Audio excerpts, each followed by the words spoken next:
Lights, camera, action. Inspirations with the voice.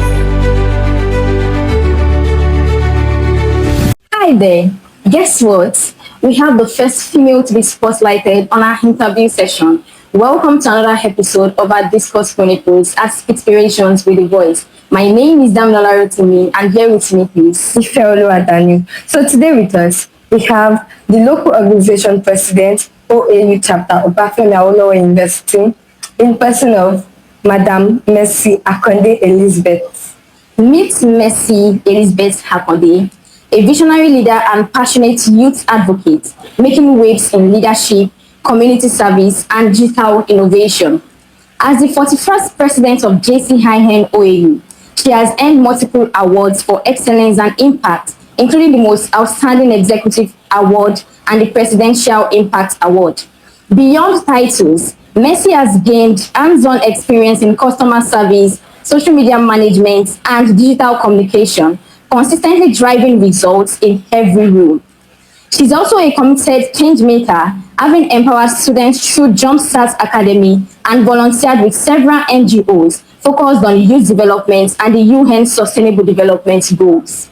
Currently studying economics at Obafemi Awolowo University, she blends academic excellence with a deep passion for service, proving that purpose and leadership truly goes hand in hand. All right, thank you so much for that. Good afternoon, Mercy. Hi, good afternoon. So as it stands, you are the first female we'll be spotlighting on our interview session. Oh. So how do you feel about that experience? Oh, I think it's an honor, and thank you for having me. Yeah. All right, so the next question. As a young lady or woman in leadership, have you ever battled with self-doubt, and how do you overcome it? Thank you. So, as a young woman in leadership, self-doubt, of course, leadership is a journey, and you get to some points where you have to make some decisions and you're not sure whether you can go ahead with this. You're not sure the outcome or what will happen. So of course I've had moments where I've doubted myself that can I really do this, but then I'll say what helped me in that situation was that I talked to those who have those are ahead of me, exactly. So those who have been in the system already. So in JCI we have past presidents, we have alumni members. So I talked to those that have been in the system before, and I have been able to overcome those situations. So if there's something I learned today, having to talk to people ahead of you, people that have gone ahead of you, more experienced than you. Yeah. That's very nice. So you are the 41st president of JCIN OAU, and being a president of such a paramount community like that is really incredible. But what actually inspired you to contest for that position? Why did you choose to be the president of JCIN? All right, thank you so much. So before I became the president of JCIN OAU, I served as general secretary. So, and while I was general secretary, I worked closely with the president then. That was the 40th local organization president. So I saw the need of the organization. I saw some things that we still need to work on. And I thought to myself, I feel like I can make my own impact in this local unit by working on this and this. So that was why I said, okay, you know what, let me take that bold step, let me contest, and let me just make my own impact and do what I can do for the organization. So that's very nice. Making sure that you make your impact. Yeah. Yes. Exactly. So what challenge have you faced balancing leadership role and studentship? You're an economics student at Obafemi Awolowo University. Everybody knows how economics departments can be so draining. Yeah, so how have you managed being leadership position and being a student? Managing leadership and academics, sincerely, it's actually not easy, but one thing I would say has helped me is doing what I need to do when I need to do them, and prioritizing things. That has helped me, because to be sincere, when I became president, I did more overnight than I've ever done, because now I know that leadership will demand more of me, and I need to go extra miles to make sure that my academics does not suffer. So that's what I try to do, and thanks to my friends too, trying to keep me updated on things that happen in class and all of that. So yeah, that's shout out to your friends. Thank you. Okay, so one thing I picked from what you said now is doing the right thing at the right time, and prioritizing your time. It helps you like manage your time more. Right. Thank you so much. So JCI mantra is service to humanity, right? And giving back to the community. How have you consistently blended academic excellence with community service? Like your academics must not suffer, and at the same time, community service must not suffer too. So how have you managed juggling both together?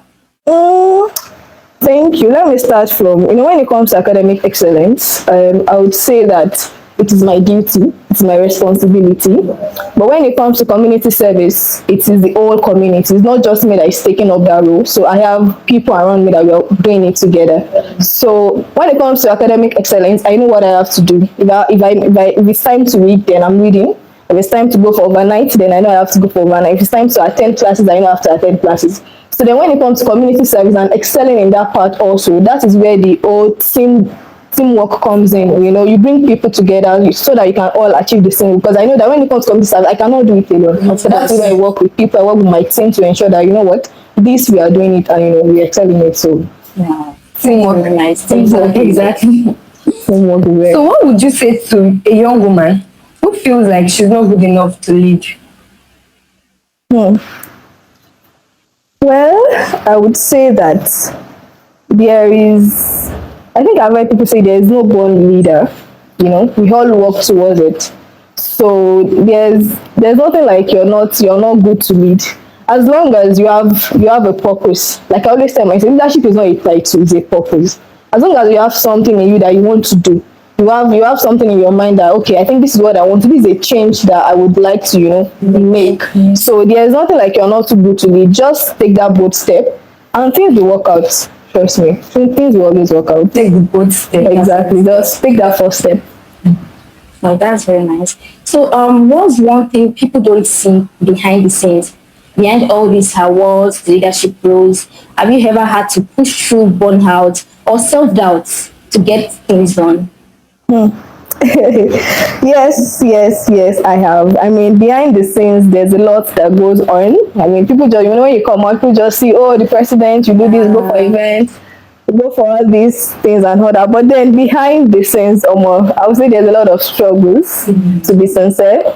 There are times that I feel like I don't think I want to do this anymore. But then at those points, at those periods, I just remember why I started. I remember why I decided to go for this position because nobody forced me to. I decided I want to do this. And one thing about me is that if I agree to do something, I'm going to give it my all. So that has been pushing me. Behind the scenes, that has not been easy, but then I just remember why I contested, and that has kept me going. So wow, I think this applies to everyone. When you feel tired, just remember your why. Exactly. Why are you doing this exactly? So, thank you so much. Thank you. Okay, to the next question. Okay, you are the president of JCI chapter. Yes. Is this the first leadership role you'll be going into? This question is actually two in one. So answer that first. Is this the first leadership role you'll be going into? No. Okay. Was there a moment where you failed or you messed up in a particular role where you were supposed to be at, and how were you able to bounce back? Okay, let me take it from here. I won't say probably I failed, but I would say probably I didn't work to my expectation. And of course, this is not like passing excuse. So I would say, okay, the leadership role was I was an assistant media head to Inessa Foundation. So we have Inessa Foundation in my department. There's a foundation that also does all this community service and the humanitarian aspect of my department. So it's Inessa Foundation. So I was opportunity to work as the assistant media head. So I was supposed to assist the media head, in publicizing things like that. But then the media head was, I don't know how to put it, and she was like not always available. So I could not like always connect with her. So it made it difficult for me to work with her. But then, I still try, to do my part and things like that. So how did I bounce back? So currently, I'm the media head for Inessa Foundation. Wow. So, and I've made sure that, yes, I've been putting in my best and, working to make sure that, yes, I make up for those times that I wasn't able to. Yes. Thank you. So what's one leadership quote that you live by?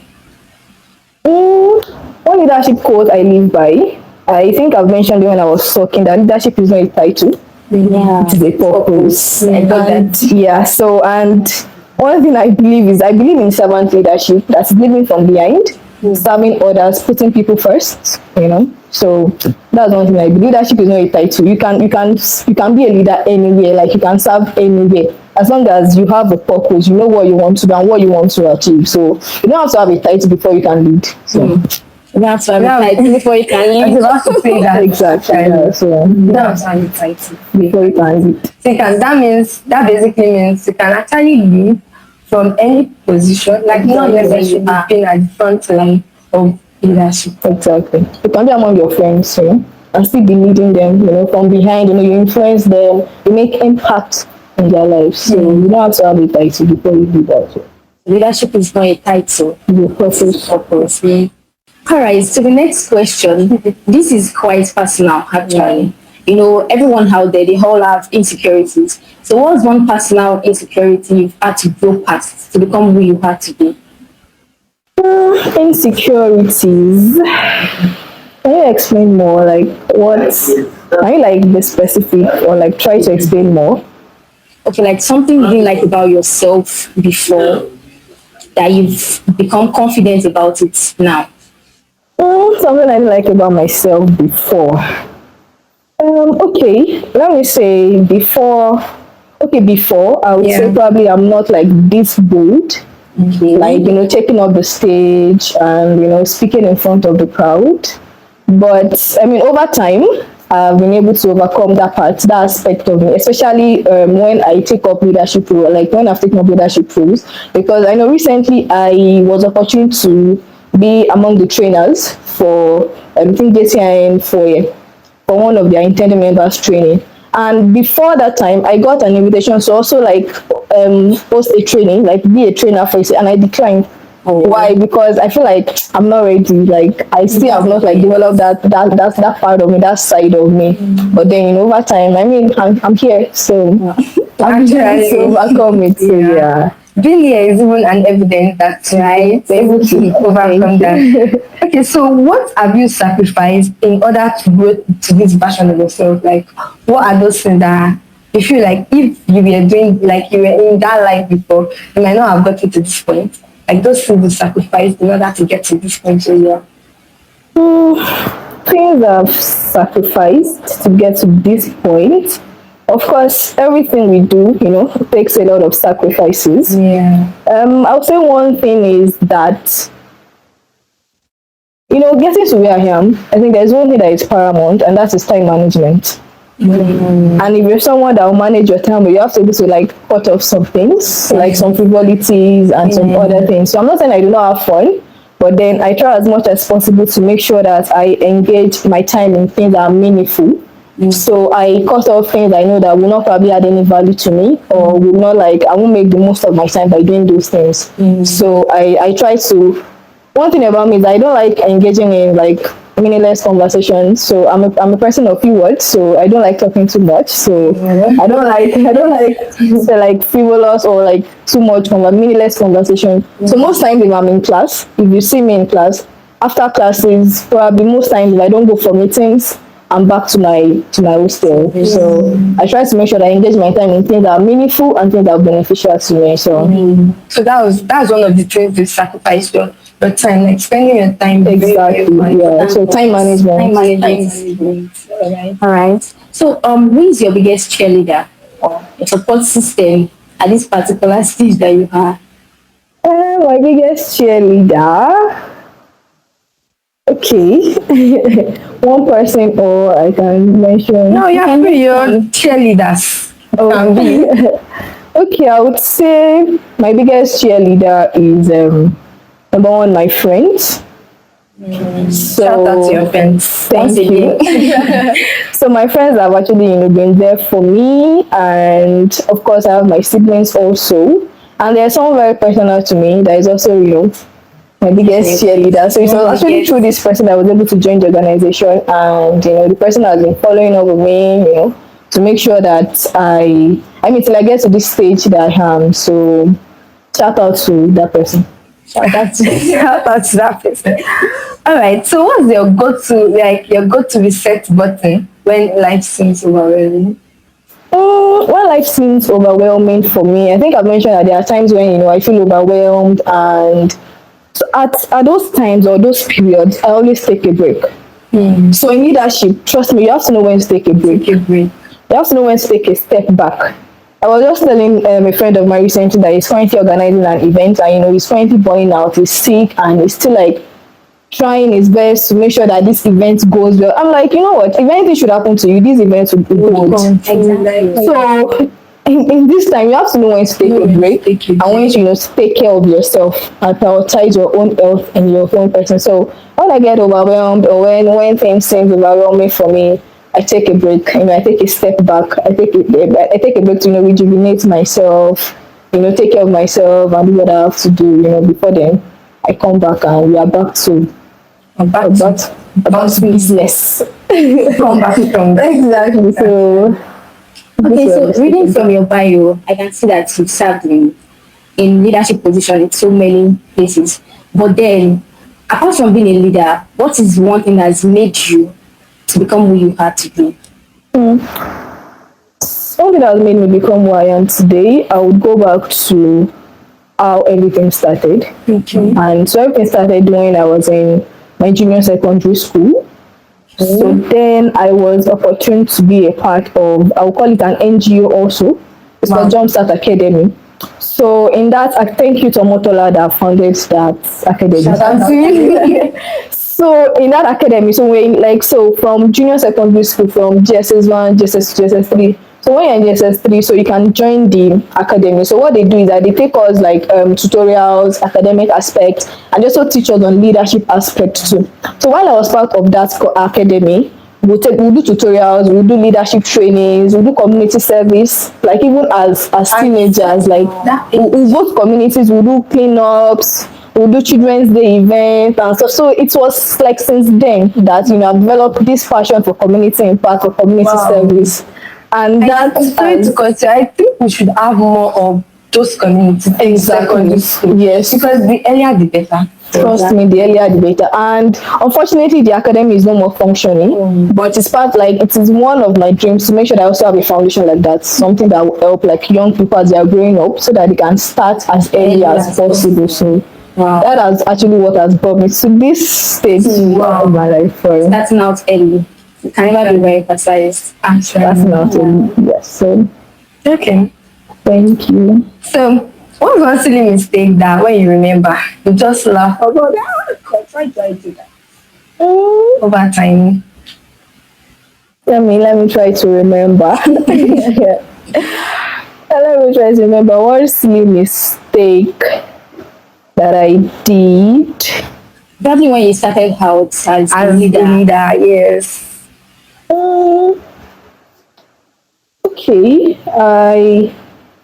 As a leader, yes. Probably not a mistake, but I think sometimes most of us probably want to do that. And is as a leader, there's one thing that we try to do is trying to do almost everything ourselves. When I started out, I said I served as general secretary before I became the president. But there were times when I always want to get things done myself. Sometimes when you're working with people, they tend to delay you or try to draw you back. So at those periods, I just want to do everything I can by myself. I don't like wasting time. If I want to do this, let me get this done. So it's not a mistake, but then it's not really good. So it's good to always bring people along, let people know what you're doing, and accommodate people. I'm even a big fan of delegates, Exactly. Yes. And that's one thing I've learned now. I know how to delegate things. Let's delegate.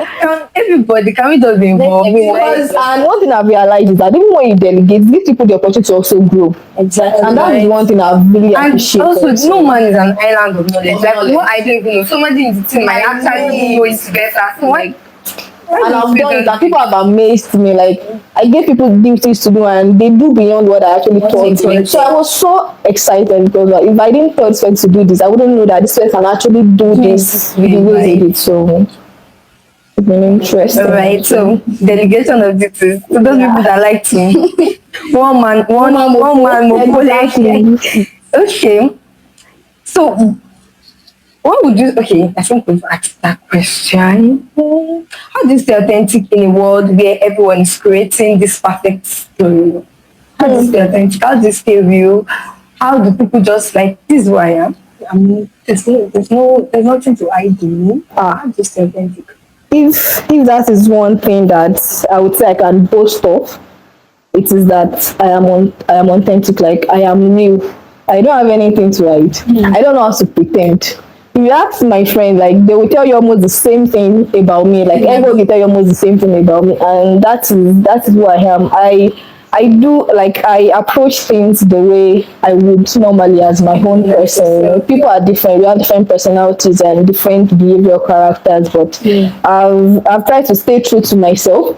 I mean, there's always to pretend, because if you are pretending, you always look for more things. You must always capture to keep up. It's like they are lying. You always need more lies to keep up with the lies. So there's no point in you pretending. Or so I've always tried to stay. Or some people would just want to be creating this perfect picture of you in your head. I mean, that's probably I think one thing is probably when people are here to meet you in person, they might have this like picture. I've heard people tell me that they don't think I can speak Yoruba.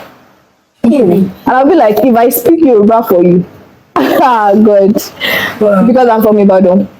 So if I can speak the way Ibadan people speak. But if I'm speaking, you'll be like, I don't think you can speak Yoruba. But if you tell me you don't think I can speak, I will speak Yoruba so that you know that there's nothing to hide. I'm not pretending for anybody. So I've always tried to, make sure that I show people who I am, like my real self. There's nothing to hide and there's nothing to pretend. So this is who I am. Be real. I mean, because you need more effort to actually pretend than to be who you are. It's actually true. It requires effort to pretend. Sincerely, I'm not even going to lie. It requires effort to pretend. But being who you are, just be yourself. Be normal. No pressure, right? No pressure. No pressure. Honestly. All right. So I'm reading from your bio. I can see that you've served as a volunteer in many NGOs. How has volunteering helped you? How has it shaped you to who you have to be? Yeah, I love volunteering, especially for community service, community impact, and of course, that has what brought me to where I am today. Because the reason why I joined JCI, I mean, we have 4 key areas of opportunities. We have personal development, business and entrepreneurship, international opportunities, and community service. So I joined because I want to give back to my community. So I joined JCI mainly because of community service. Although I've gained more than that. I mean, I'm sure leadership, personal development, and all that. But then I actually joined mainly because of community service. Yes, and I mean, that's what I'm really passionate about, giving back to my community. So if you're organizing an event or come to say, please invite me, I will come. If you're organizing community service or impact, just invite me, I'll be there. Okay, I think I'm going back to this question. How do you stay true to yourself while handling public recognition and responsibility? Staying true to yourself, public recognition. As the president of JCI. And this, I'm president. I mean, when we see now, like, what a president, I mean, like, it is not anything, because very soon I'll leave the post and I'll be back to Elizabeth Akande. And by then there'll be nothing like Madam President. So I think while you are holding that position, just know that nothing is permanent. Have it at the back of your mind. Exactly, and it's just a year for you to serve. So if you don't stay true to yourself for that 1 year, what if after you leave that particular role, after you're done with that face, as Madam President. Exactly, Madam. So one thing is, I always do my thing with authenticity. Just like I'll go back to that word, authenticity. And I can say that most of my members, JCI members, know that this is who I am. I am this kind of friendly person, this jovial. That's why I relate with everybody, and that is who I am. So despite your responsibility, despite your public recognition, just know that this is just a phase. It won't last forever. Yeah. So stay true to yourself during that process and even after a particular phase of your life. So you'll be handing over soon, right? Very soon. So what advice will you give to the person coming after you? Hey. So yes, I'll be handing over very soon, July to be precise. And of course, we have started the whole electoral process of, the next presidents are now start showing interest and they want to contest. So advice I would give to the next person, to the next president, I would say number one is know yourself. Know your strengths, know your weaknesses. You can maximize your strengths, then you can work with others, to supplement your weaknesses and work with people. Teamwork is very important, and understanding people, know people for who they are. Because that will help you when you're delegating duties. This person's strengths, this person's weaknesses. Trust me, in leadership, managing people is one of the most difficult things that you face as a leader. It is very difficult to manage people. Very, very difficult. I'm even like very, very difficult. So one thing I would say is, as a president, understand yourself. When you understand yourself, you can understand others. And be patient, because there are times when it will be as if I'm not doing this again. Just be patient, and like I said earlier also, talk to those who have gone ahead of you, who have experienced something similar, and you'll be fine. You'll be fine. Eventually. Honestly. Eventually. Okay, so I think this will be the last question. How do you define real impact, and what legacy do you hope to leave behind? Real impact and what legacy I hope to leave behind. So there's something I always tell myself. While I was in secondary school, I would say that making people happy or seeing people happy gives me my own happiness. So if I can do this and I make people happy, I'm already happy. I feel fulfilled. And I'll say that was what made me start this initiative of me celebrating my birthdays, organizing outreach orphanage and things like that. Because if you're meeting people's need, it makes me feel fulfilled. It gives me this kind of feeling that I cannot explain it. And I would say that is when people can feel what you do, even without the cameras, even if people don't know what you did. But then you can meet people's needs. You can put smile on people's faces. I would say that's the real impact. That's the realest that you can be. And the legacy I would love to leave behind. One thing I always try to do is I always try to make impact in the lives of everyone around me. I always try to make people, leave people better the way that you meet them. And one legacy I would like to leave behind is to know that I've impacted as many lives as possible, personally, financially, community service. And like I said, one of them is the foundation I said I would like to have, so that young teenagers can start early. They can develop themselves, leadership, academics, and even community service. So I would love to, everybody will die, so yeah, when I'm gone, so that people will know that this person, they have something beautiful to say about you, and I want to be this person made an impact. Thank you so much for that. Thank you so much. I really appreciate what you said. So I think it's what Madam President has said. Madam President. Yes, so we have one or two things to learn about leadership. Leadership is not just about position, it's about purpose. And also, anywhere you find yourself, strive to make an impact, strive to put a smile on people's faces. Leaving a footprint that people can follow. Sense of time. All right, thank you so much for coming to our show. Thank you. We really learned a lot from your session, and I hope that you've learned a lot and you're ready to implement, especially those who want to go into leadership positions. Once again, thank you so much. Thank you for watching up to this point. Don't forget to subscribe, like, and leave a comment. Thank you. Bye.